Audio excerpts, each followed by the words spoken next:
আসসালামু আলাইকুম এভরিওয়ান, কেমন আছেন সবাই? আমি তো আলহামদুলিল্লাহ অনেক ভালো আছি। তো পিঠা হচ্ছে আমাদের বাঙালি ঐতিহ্যের একটা খুবই গুরুত্বপূর্ণ পার্ট। আর পিঠা পছন্দ করে না এরকম লোকের সংখ্যাও খুব কম, বিশেষ করে মাছের পিঠা, মাংসের পিঠা।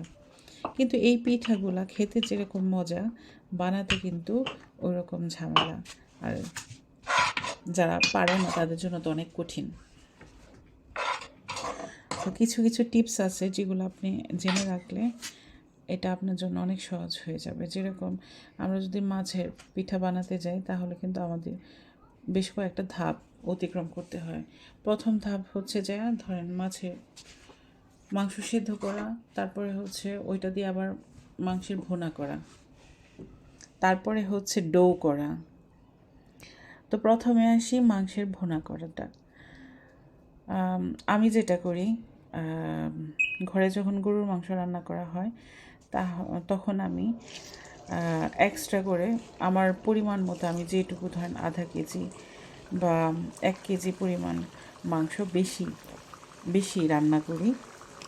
আর ওই বেশি মাংসটা রান্না করার পরে আমি এটা উঠায় রাখি, ওই মাংসটা দিয়ে আমি ভুনা করি।